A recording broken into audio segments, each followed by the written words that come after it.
Ladies and gentlemen, children of all ages, and those around the globe, welcome to episode 5 of the Murph and Sully Youth Athletics Podcast.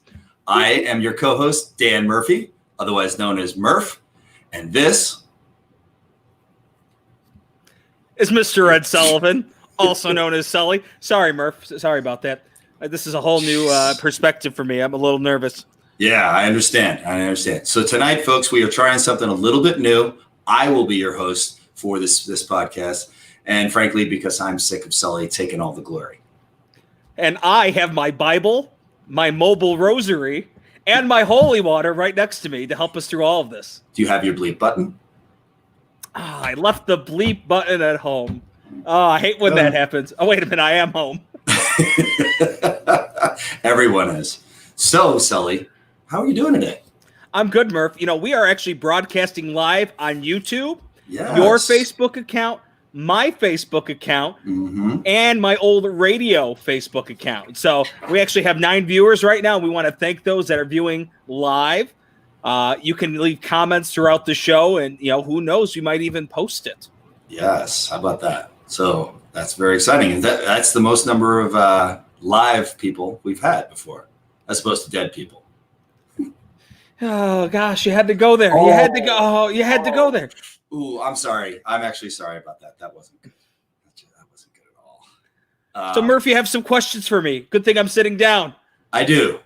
Before we dive in with my hand this time to the viewer mailbag, I heard you had a very interesting Zoom call today with the Sullivan siblings. How did it go? That was last night, and Yeah. It was my brothers. You know, God bless them. Yes. They definitely keep me on my toes, to say the least. Suffice to say, Sully has a very interesting family. How many brothers do you have? I have 4. 4 brothers, and you are the oldest, correct? Yes. Yeah, and just one little sister, Sophie. Yes. Poor thing. Was she on this call? Maybe. No comment. Okay, let's hope for her sake. Sophie's going to be the next Sister Jean, a basketball playing nun. You can't beat a basketball playing nun. Whether she likes it, knows it, or not. I think she just sent me a text message. Oh, I can't repeat that. Go ahead, Murph. Keep going. And actually, Sophie will actually be joining us next podcast to share some of her loving and hopefully embarrassing moments with our lovely co-host, Sully, as well as some insights into youth athletics at the next stage. What do you think about that, Sully? Oh, that sounds magnificent. Nothing like being embarrassed live on my own podcast. Absolutely. Soph, if you're listening, we believe in you. All right. This brings us to our mailbag. And since I have control of the mailbag today, I thought it would be interesting in light of what we just mentioned with Sophie being the sister. I am one of 5 children. Our middle child in our family is my one sister, Michelle.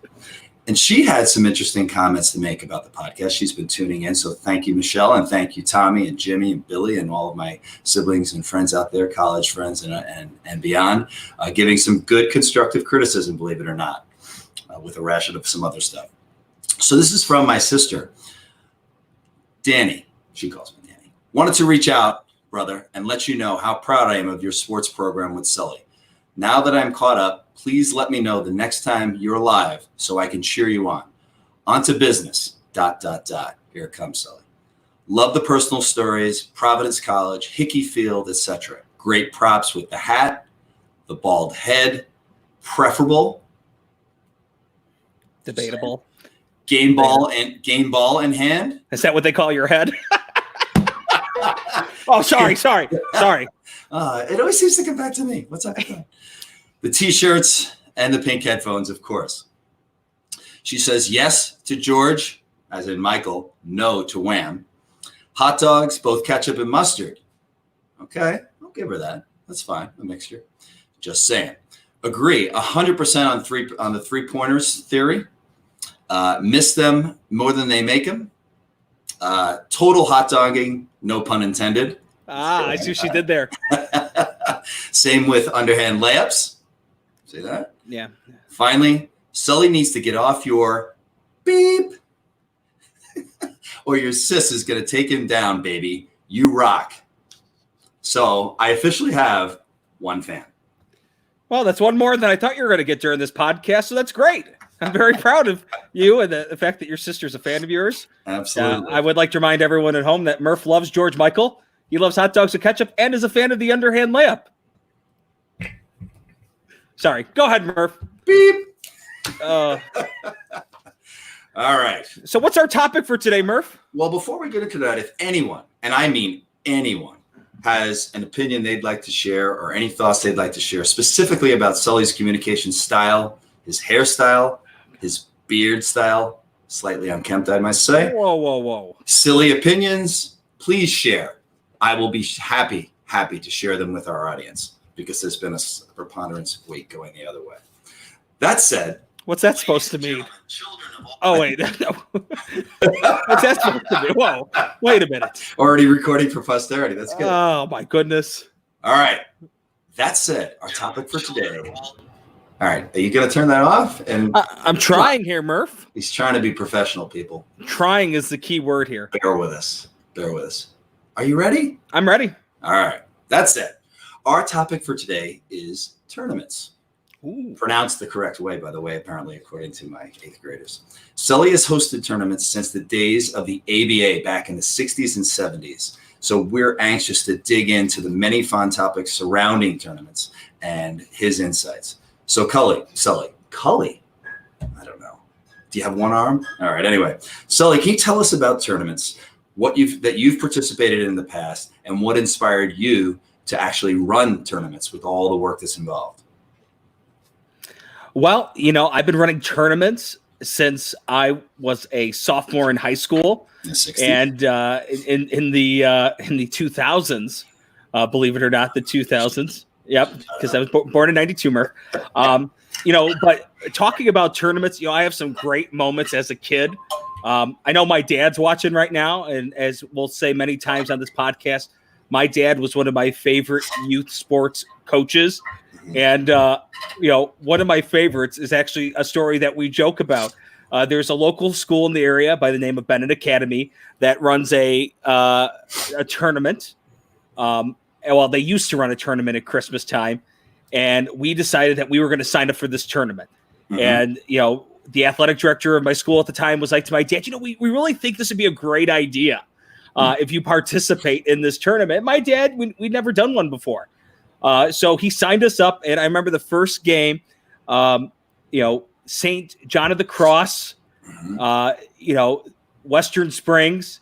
The guys walked in, one guy had a beard. Everyone had armpit hair. I'm pretty sure there was a guy shaving in the lobby before the game, and one of the guys drove to the game, and we lost that game 78-12. Ooh, barn burner. Yeah, it was something that we joke about because, at the time you don't know what you're getting into. Yes, we're going to talk about that. But for us, although people might look at the score and say, "Ooh, that was not a good experience," for us, by playing the tougher competition, it actually set the tone for our 8th grade year. Oh. Which then leads me into my 8th grade year. One of my favorite moments of all time. My dad coached, for 10 years. Mm-hmm. And in the Knights of Columbus, back when they used to have a Knights of Columbus Christmas tournament at Montini, my dad got his first career and only career technical foul. Nice. Let's hear it. He did not deserve it one bit. Which he's deserved many others, but go ahead. No, Dad was actually pretty calm and cool. He's not like you where you lose your temper on the sidelines. He... Just kidding. But, one of my teammates, Nick Chesky, was driving to the lane, and all you hear is the slap across the arm. You hear the slap across the arm, and my dad goes to the official, kind of like what we talked about in our last episode with Hands, Chief Steve Riley, and Bobby Adamo. He said, "Hey, ref, was there a foul there?" And the ref goes, Coach Mark DeLeo, he goes, and my dad goes, "Well, I guess I need new glasses." And then the referee stopped his whistle. Bam! And my dad turns to Coach Mock, who was one of our coaches as well, and goes, I think I just got teed up. And yes, he did. Wow. Yes, he did. Maybe he did not deserve it. Maybe he thought he heard that the ref needed the glasses. That's what we're thinking. Yeah. Now, funny story, Coach DeLeo actually still is an official. And during one of my games this year, same scenario happened. And I go up to him, I go, hey, Coach, I'm pretty sure that was a foul there. And he goes, don't make me do to you what I did to your father. Wow. I'm like, whoa. Wow. Whoa. I'm like, nice memory. Oh, yeah, he's got a great memory. But those are some of my favorite tournament moments. And obviously the camaraderie with my teammates. Because a tournament, unlike a normal game, if you're there for multiple games, you get to hang out with your friends, and that adds to the experience. Yeah. Wait, aren't officials, by the way, before I move on, aren't officials supposed to forget things on purpose? Forget the last play? Kind of like players? I mean, you're supposed to, but once again, every official's different. So we won't go into that. And yeah, it's kind of an outside the game memory, so we'll give him a break. Right. How about you, Murph? Do you have any favorite youth tournament memories? It's funny you say that, Sully, because we were talking off air, and I was saying to you that it's been at least, I don't know, 10 years since I participated in a tournament as a player, and I don't really have a whole lot of memories, but I do have one that has nothing to do with the basketball game that we were playing in. During a Christmas tournament, the coach was not happy with our play. He calls a timeout. He's yelling and screaming at us about this and that, which we're of course not familiar with. And as he's doing that, he kind of reams out the team, and then he says, "Get back out there," and whatever. And as we go to sit down, one of the kids had a whoopee cushion, and he snuck it underneath one of the other players, and of course, the whoopee cushion went off, and everybody lost it. The coach was even madder after that. I don't remember the outcome of the game, but I certainly remember the whoopee cushion. Most of the time in youth athletics, kids remember the little things like that more so than the result of the game. Yes, and you actually made a great point about tournaments, whether they be volleyball that I coached in years, baseball that I played in, basketball I played in, all that other stuff is that hanging out with your friends and the in between games and all that kind of stuff is the best part of it, for sure. Yeah. And Murph, before we continue on, I do want to remind everyone that they could comment in on the show, and we want to recognize those that are making comments and viewing. John Bird says, "Great listening, you guys, when I run some errands." Coach Teddy loves when we talk basketball. Coach Teddy, the only Sullivan who doesn't know basketball at all. He knows basketball. I mean, he was a lockdown defender back in the day. Lockdown defender. And our good friend, Mr. Ralph King, you must have said something that upset him, Murph. He responded with, "Hell no." So I don't know what that was for. And you have a friend here, Murph, Mr. Dan Higgins, letting us know that we got a great show going. Providence alum, hey, Dano. So thank you to everyone that is tuning in. And once again, we encourage the comments. So Murph, what's your next question? All right, let's dig in. So tell me what you think coaches are looking for when deciding about entering a tournament, and what you want to offer, if you will, in having a tournament to draw coaches in and invite them. Well, I think ultimately coaches are looking for number of contests. I know anything that I see that's like a 2-game guarantee, I just flush it out the door. Because for me, if I'm signing up for a tournament, I want games, right? I want repetitions. And, typically for me, the magic number is a guarantee of 4. Mm-hmm. Another thing I look at is obviously level of competition. It's good to know who you're facing. And if you think the competition is going to be, not at the same level as yours, meaning that it's going to be below your competition, I'm not going to sign up for it, because ultimately I'm looking for a challenge to make my teams better. Okay. And one big thing also, I coach in a middle school conference, public middle school conference. I typically stay away from tournaments where those teams are in, because I want a different look. I want to see different teams across the area. I want a different look. How about you, Murph?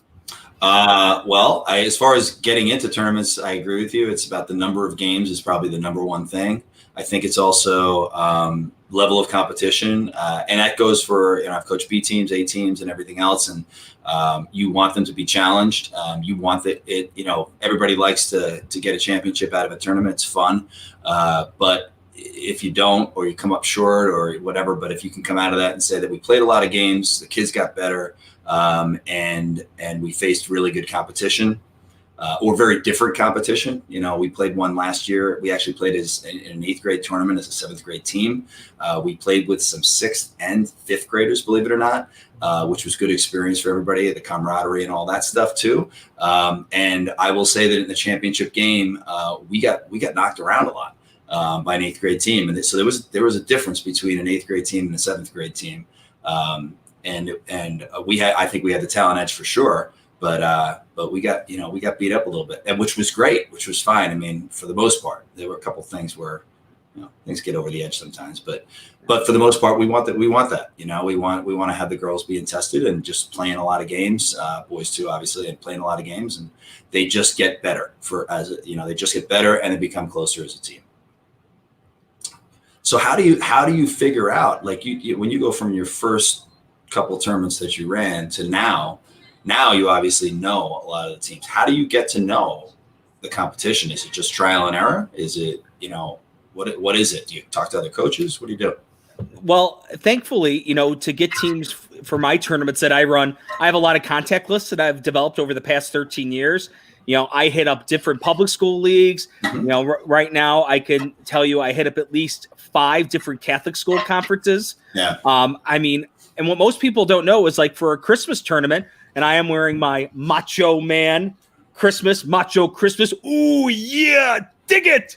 Nothing says Christmas like the Macho Man. Nothing. What most people don't realize is, for a Christmas tournament, a December run tournament, I am actually starting to reach out to schools back in late May, early June. Like, the process starts that early because you want to plant a seed and you want people to know, hey, Sully's running his 14th annual tournament. It's coming up. Mm-hmm. Right. And then when coaches start running their coaches meetings with their teams, athletic directors run their meetings with parents, they'll start planting that seed of, hey, there's this tournament in Lombard that we always go to. And once again, they're running that show. And, this year we expanded to 5th through 8th grade, mm-hmm. and tournament was bigger and better than ever. I agree. Very cool. How do you decide? Let's talk a little bit about some logistics, like entry fee. Well, let's start with entry fees. How do you decide? Is it basically based on number of teams? You have a certain amount of money you're going to spend to get the tournament going and all that kind of stuff. There's a formula, mm-hmm. that you utilize. Ultimately, you set your entry fee based off the number of expenses you're going to have, right? So, I know that I have a set fee that works no matter whether I have 12 teams or I have 100 teams. Mm-hmm. The main thing is the officials. Like the tournament I ran this past year was 162 games. Murph, do you want to take a guess how much it cost for the officials for that tournament? For 162 games? Somebody pull out a calculator. 30 to 35 bucks. What is it, right? For per game. The officials do probably 3 to 5 games in a day. Somebody do the math out there. I'm actually asking somebody. Oh boy, it's a lot. Yeah, I'm a financial planner. Yes, I know. And no one was gonna give you grief about that. We coach behavior. That's right. But Murph, for a 162 game tournament, in officials alone, $9,780. Wow. Just for officials. Wow. That doesn't include what we're going to talk about here shortly. It doesn't include what you're going to pay on awards. It doesn't include what you're going to pay on rental fees. Yeah. So oftentimes your registration fees are just helping you try to break even, mm-hmm. right? You're not necessarily looking to make a profit, because the bigger the tournament, the more expenses you have. And as the old saying goes, to make money, you have to spend money. Mm-hmm. Okay. Well, you mentioned awards and trophies and T-shirts and things like that. Over the years, I've gotten some pretty cool T-shirts, and the trophies are always fun. But how do you decide between the two, or what do you do with that? Oftentimes your awards are going to be based off of, once again, your combination of entry fees, or if you have local business sponsors. I know there's some tournaments that are in the Joliet area that do a nice job, that are able to acquire business sponsors, and they give T-shirts out to the kids, or even I've seen some really cool acrylic 3D plaques given out. All that is all dependent on how much funds you have available in your tournament budget. Very cool. So how do you go about? So I'm assuming the sponsorship process starts pretty early too, huh? Well, right. Well, in our situation, we're not allowed to reach out for sponsors, so we don't have that as a source of income or revenue, because the school has other projects where they hit up sponsorships. So we don't want to double dip. It's all, ultimately we want to take care of the school, right? Because if there's no school, there's no athletic program. But yeah, if you were to start searching businesses as sponsors, you would start early. And you would reach out often, but not too often, because you don't want to, take them, you don't want to upset your business sponsors. Yeah. So you have a lot of people besides the officials and stuff like that are kind of helping the tournament go. Well, you got people like scorekeepers, you got people kind of watching the gym, right? You've got concessions and all that stuff. How do you work all that stuff? The manpower of a tournament is the most difficult thing. And most people don't know when you're running a tournament, you're looking at 14 to 15 hour days in the gym. And it's not just when the games are going on, it's the prep before, making sure everything's set up. It's the prep afterwards. When I first started running tournaments, I used to, at the gyms that I would run, I would have a sign up, and Sign Up Genius is actually my go-to sign up tool for tournaments. And I would staff the scorekeepers, but the problem is the more you expand and the bigger you make the tournament, it just wasn't feasible.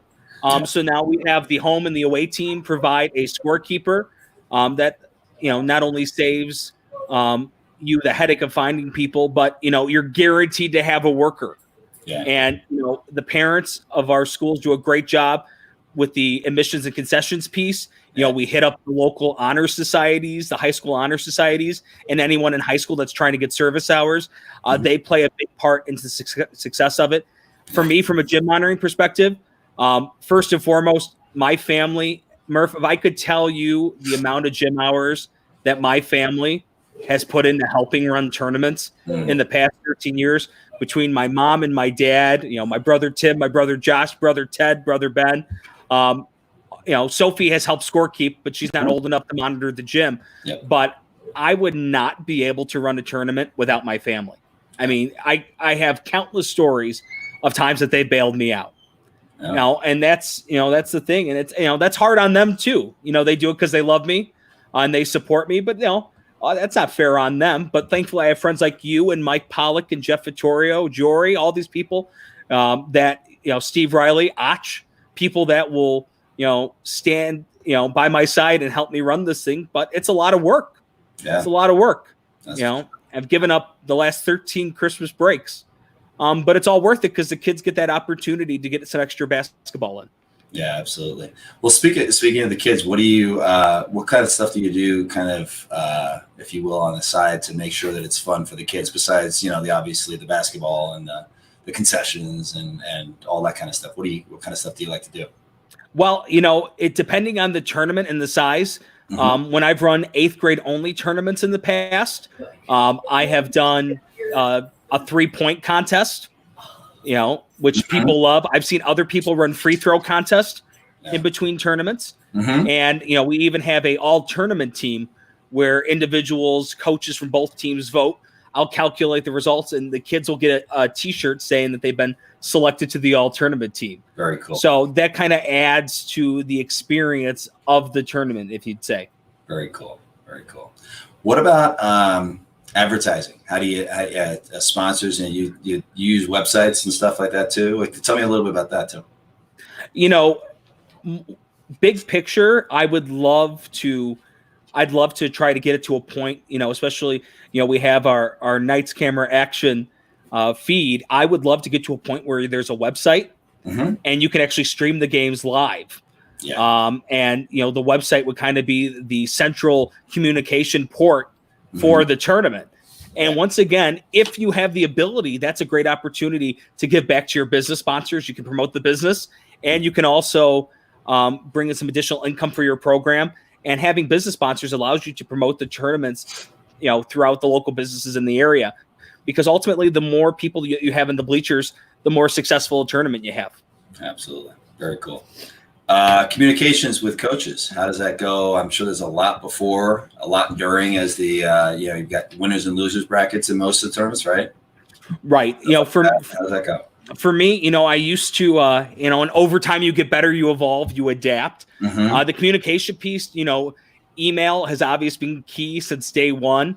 And now really stressing the coaches, the text message is the best way to get in contact with a tournament coordinator throughout the tournament, whether there's, feedback you want to give, good or bad, or if there's questions you have about the schedule. Yeah. I used to, try to, it's funny. I've gone through having filled out brackets on the wall and take pictures to send out. I've actually sat by my laptop with my Microsoft Excel and uploaded all the files at the end of the day, to now I utilize Google Sheets, and I can update a bracket, and people will have that link and they can look at the tournament bracket throughout the day to see when their team plays next, or maybe looking at their competition. Yep. So all very good things, but there's tournament software out there. Once again, there's a cost to those features and utilizing those sites, and it ultimately comes back to what's in your budget. Yeah. Very cool. All right. What about rules and stuff? I remember the last couple of years we talked about 18-minute halves, running clocks, and 17 and going down to 7 teams so we could move the games along, and God forbid overtime, which Steve and Bobby, we know what good officials don't do. Right there. So. Murph, how about you remind the people at home, what do good officials not do? They never go into overtime. Never. Ever. Especially in a tournament. Right. So we started off, ultimately we're trying to give kids a great experience in the tournament. And part of that great experience is not only giving them playing time, but also, if you have an 8:00 game, there's nothing more frustrating for kids or parents if your 8:00 game isn't tipping off until 9:15. Yeah. Right. When you're doing all that sitting and all that waiting, now granted, sometimes there's a good game that's you're watching, but ultimately you want to keep things moving fast and furious. Mm-hmm. Ultimately, we started off at 18 minutes, and we did it where it was running clock, and the clock stopped the last minute of the first half and the last 2 minutes of the second half. Mm-hmm. And from that perspective, the games were just running too long. So with 16-minute halves, it allows the game to go at a pace where we're guaranteed within the hour, and kids are still getting a solid amount of playtime in. Yeah. Is there a difference in communication to the officials for that? I'm just curious about that. I always send out an email before the tournament to my officials about, here's the rules, here are the rule changes, because a lot of these guys, believe it or not, like Joe Boschhole, Jeff Klein have been reffing my tournament since it started 13 years ago. Yeah. So a lot of those guys have been with me, from the beginning, and you always point out those rule changes. You always remind them to read the rules. I always stress the professionalism because, and Bobby and Hands Steve, if they were listening right now, Ralphie, they would all agree that, those three guys demonstrate high professionalism. And because they demonstrate that professionalism, and because, we hire officials that will put forth the effort for the kids, that's why people come back to the tournament. I actually know of people that don't go back to certain tournaments because the officiating isn't up to par. Yeah. And, this year is actually the first year, that, Chief Riley actually assigned the tournament for me. All these years I've actually assigned the tournament, and Steve actually assigned the tournament for me and helped me tremendously. Very cool. But Steve stuck to, I want officials that are going to hustle. They're going to put forth a good effort, that interact well with the kids. And, those individuals set the tone for your tournament. And because if you have officials that are just dogging it or are putting in effort, then that is a poor reflection on the tournament. Right. So all that, everyone from the person collecting admissions to the person taking score to the person that's got the stripes on, they all set the tone for how your tournament's going to run. Yeah. So I have we're getting close towards the end of this one. We wanted to make sure that we kept this one a little bit more brief than the others. in the area of encouraging athletic directors to run tournaments, well, I feel like I've noticed that it's harder and harder, especially with the team that I ran over the last 4 years with the guys. It was harder for us to find really good tournaments, and I think because it's a lot of work, right? But how do we encourage athletic directors to do them? Because we both know, although it's a lot of hours, it's a lot of work, it's a lot of logistics. It's also a lot of fun. It's a great environment for the kids. They learn all that stuff. How do we do that? Maybe that's part of the way. But you tell me what you think. I mean, you have to develop an athletic board. I would even recommend a tournament committee, people that will jump on to help you make it run smooth. I would recommend trying to, the more that you can get multiple sites, the quicker your tournament can be run. So maybe that's even teaming up with other schools to make it happen. Yeah. All those things go into it. And there's some other things, Murph, too. That I also, before, not to jump topics, but some other things I would like to point out. Yeah. I've got the best concession stand coordinators in the business. Mike Pollock, he puts in, his blood, sweat, and tears into making sure that our concession stand for these tournaments is stocked, providing a great variety of options. I mean, even, just all the extra time that he spends. And even when we were doing remote locations, being able to provide remote concessions bins, like, if we didn't have him, the tournament would definitely not even be as remotely successful as it is. Yeah. So the concessions piece is very key and very vital to the success of a tournament. And it's, it's something that if you are going to put in the effort to run a tournament, you should definitely put in the effort in concessions, because that's where you're going to make your money as well. Yep.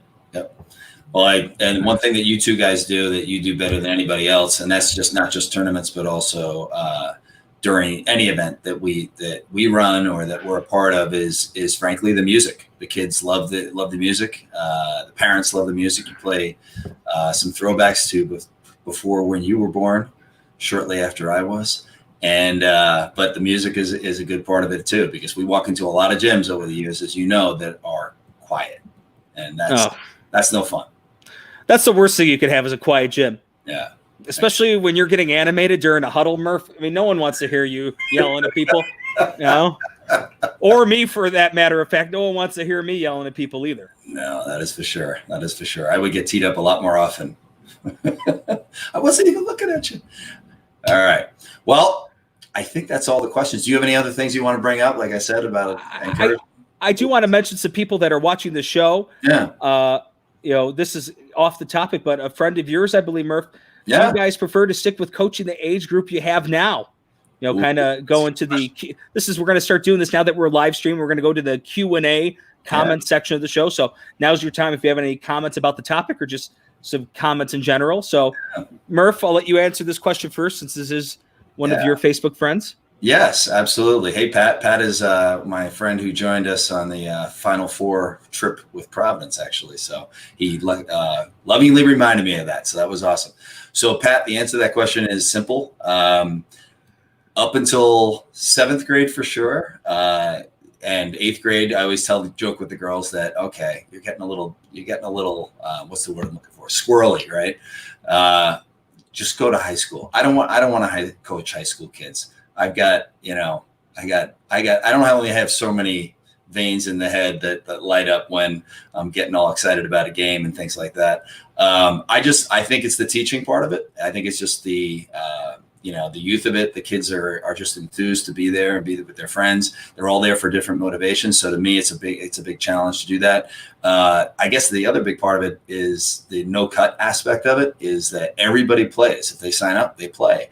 And in high school, it's a little bit more of an introduction into a brutal world. It's like, hey, I was a pretty good player in grade school, and now I'm on to high school and I'm getting cut from my team. What happened?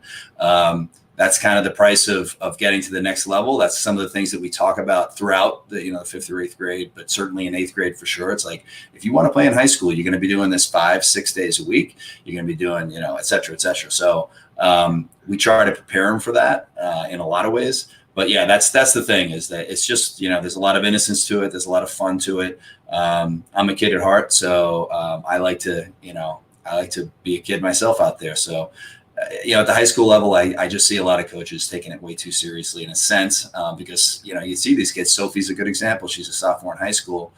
She's growing up certainly from the grade school level, but she's still a kid. She's still learning, right? And so it just gets different in high school. So plus, my wife would kill me if I went to high school, because that'd be even more of a commitment. Yes, she would. Shout out to Nula. Yeah, let's keep the screen tight. What about you? You know what? Different aspirations, right? My goal is to be a high school athletic director, and part of that is teaching and coaching in a high school. So I would love the challenge. It's definitely, there's more knowledge that comes with it. There's more analytics, there's more film. But to have the opportunity to learn from someone that knows more than me, I always would love that opportunity. So it's just finding that opportunity. Very good. That's a great question there by Pat. Just a couple other things before we wrap things up here. Ruth Velez Vega says, "Hi, Murph. Good to see you're giving back." Hey, Ruth. So thank you for tuning in. Worker. Yeah. And then our last comment comes again from Pat. Is Murph trying to catch up with Sully's beard? No, I don't believe in neck beards. I just go to here. Here we go. Well, Sully, I'm sorry. I'm just saying. It's okay. I appreciate your honesty. You young kids, you know what I'm saying? Yeah, I'm all about it. Hey, but Murph, it was great today talking about tournaments. It was fun. Once again, as a coach, it's a great opportunity for your kids to get some extra games and also build some team bonding. Provides lifelong memories. And for those of you athletic administrators out there, it's a great way for you to raise some money for your program and promote your school. So get spots too. Yeah, absolutely. So our next topic, we're going to bring in some high school athletes to talk about the transition from grade school sports to high school sports. And then we're going to actually talk to an former athlete who just got done with Division I track. We're going to bring him in and kind of bridge that gap between high school and college athletics. So it should be a great episode. Yeah.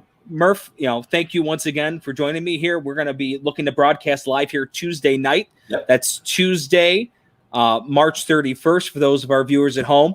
Thank you to everyone that was viewing today on YouTube or viewing on Facebook. We greatly appreciate it. For Murph, I'm Sully. Thank you for joining our podcast. We'll see you next time.